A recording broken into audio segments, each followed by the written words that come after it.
porém inimizade entre a semente da mulher e a serpente, e esta lhe feriria o calcanhar, mas a semente da mulher pisaria a cabeça da serpente. Assim, todo o Antigo Testamento.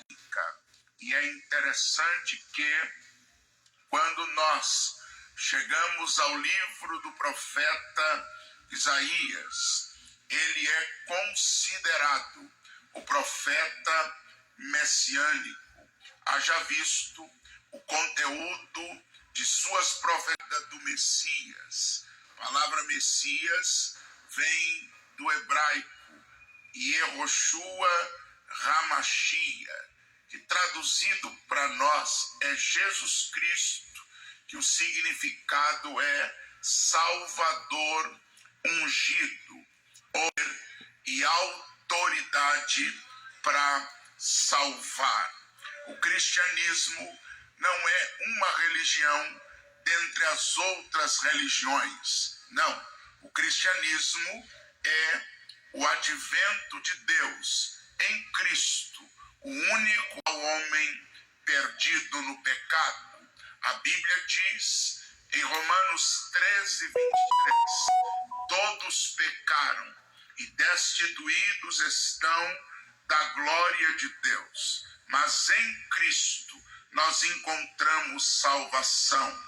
Atos 12 diz, e em nenhum outro há salvação, porque também em cima no céu ou embaixo na terra, nenhum outro nome há, dado entre os homens, pelo qual devamos ser salvos. Mas Jesus Cristo salva, cura, livra o céu de glória. Isaías, no capítulo 7, versículo 14, diz que o Messias nasceria de uma virgem. No capítulo de número 9, versículo 6, que até as nossas amadas crianças da escola dominical nasceu, e um filho se nos deu, e o principado está sobre seus ombros, e o seu nome será Maravilhoso Conselheiro, Deus Forte, Pai da Eternidade e Príncipe da Paz. Eu gosto desse texto, desde que Deus me permitiu. Parece que há uma redundância, a mesma coisa dita duas vezes, mas não é. Quando a Bíblia diz que um menino nasceu, está falando da criança biológica gerada no ventre de Maria. Mas quando vai falar do filho, não diz que o filho nasceu, diz um filho, mas o filho é presente de Deus para quem crê. Assim, o texto diz que Jesus é maravilhoso conselheiro, porque ninguém fala como ele. Até os soldados que foram mandados para prendê-lo voltaram dizendo, ninguém fala. É Deus forte, porque ninguém faz o que ele faz. O que é impossível aos homens, Jesus torna possível, porque ele é o Todo-Poderoso. Ele também é o Pai da eternidade, ou seja, a Bíblia, quando se refere a Deus, tu és Deus. Deus existe antes da existência, tanto que Isaías diz, ainda antes que houvesse dia, eu sou. Deus existe desde sempre, e Deus existe para sempre. Repito, Deus existe desde sempre. Sim, nós vemos que é nas mãos desse Pai da eternidade que a nossa história está. Então Paulo, escrevendo aos Efésios, no capítulo 1, versículo 6, diz, porque para mim tenho por certo que aquele que em vós começou a boa obra, a tornará perfeita até o dia de Jesus Cristo. Uma correção, Filipenses 1:6. Paulo está declarando que aquele que em você começou uma boa obra não vai deixá-la pela metade. Passamos próximos a construções, foi feito um projeto, foi investido dinheiro, mas num momento não dá para acabar, e aquilo vira um mausoléu a céu aberto. Mas você não é obra inacabada. O que Deus começou na tua vida, vida, Ele vai aperfeiçoar e Ele vai completar. Assim, Ele também é a príncipe da paz. Jesus fez questão, no Evangelho de João, capítulo 14, de dizer: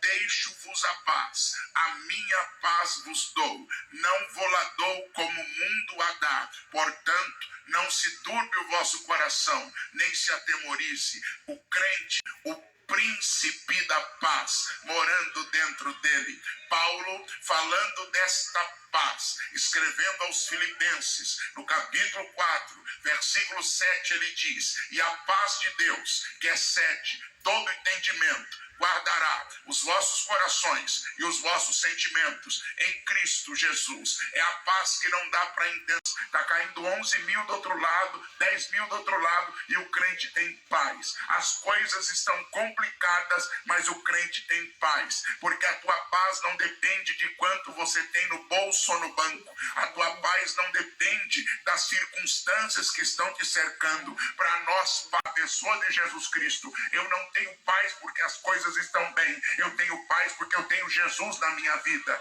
Eu não tenho paz porque tudo está resolvido. Eu tenho paz porque o príncipe da paz mora dentro de mim. É por isso que é paz de Deus que excede o entendimento, e ela guarda os nossos corações e os nossos pensamentos em Cristo Jesus. Preste atenção, 1 Pedro 4,7, lançando sobre ele toda a vossa ansiedade, porque ele tem cuidado de nós. O capítulo 40, o salmo de número 40, o salmista vai dizer no verso 17: eu sou pobre e necessitado, mas o Senhor tem cuidado de mim. Deus tem cuidado de você, meu irmão. Então levante a sua mão e dê um brado de glória. A messiânica vai cumprindo-se em Isaías. Isaías diz também acerca do Messias, um dos textos mais profundos sobre a crucificação no Antigo Testamento está no livro do profeta Isaías, capítulo 53, pregação. E a quem se manifestou o braço do Senhor, porque foi subindo perante ele como raiz de uma terra seca, não tinha parecer nem formosura, e olhando nós para ele, nenhuma beleza víamos para que o desejássemos. Era desprezado, o mais indigno entre os homens, homem de dores, experimentado nos trabalhos, e como um de quem os homens escondiam o rosto, não fizemos dele caso algum. Verdadeiramente, ele tomou sobre si as nossas olhar para a vida de Cristo e não entendê-la. E isso tem razão. Paulo, quando escreve aos Coríntios, na primeira carta, capítulo 2, ele diz: o homem natural não entende as coisas do Espírito de Deus, porque lhe parecem loucuras pelo Espírito, mas quem tem o Espírito de Deus discerne bem tudo, e de ninguém é discernido, porque quem conheceu o intento do Senhor para que possa o ensinar, mas nós recebemos a mente de Cristo. Ser cristão não é frequentar uma denominação religiosa. Ser cristão é ter nascido de novo pelo Espírito. Frequentar a igreja, qualquer pessoa pode frequentar. Nascer de novo, só quem teve uma experiência com o Espírito Santo. E a primeira coisa que nos torna aptos a sermos obreiros e a sermos, por que não dizer obreiras, é ter nascido de novo, sem ser crente. E a gente vê isso na Bíblia. A Bíblia diz que tem gente que é obreiro, mas não é crente, amante de si mesmo, não poupa rebanho, não tem misericórdia de ninguém, tem até cargo eclesiástico, só não tem o nome escrito. Para os tais Jesus dirá: apartai-vos de mim, porque não vos conheço.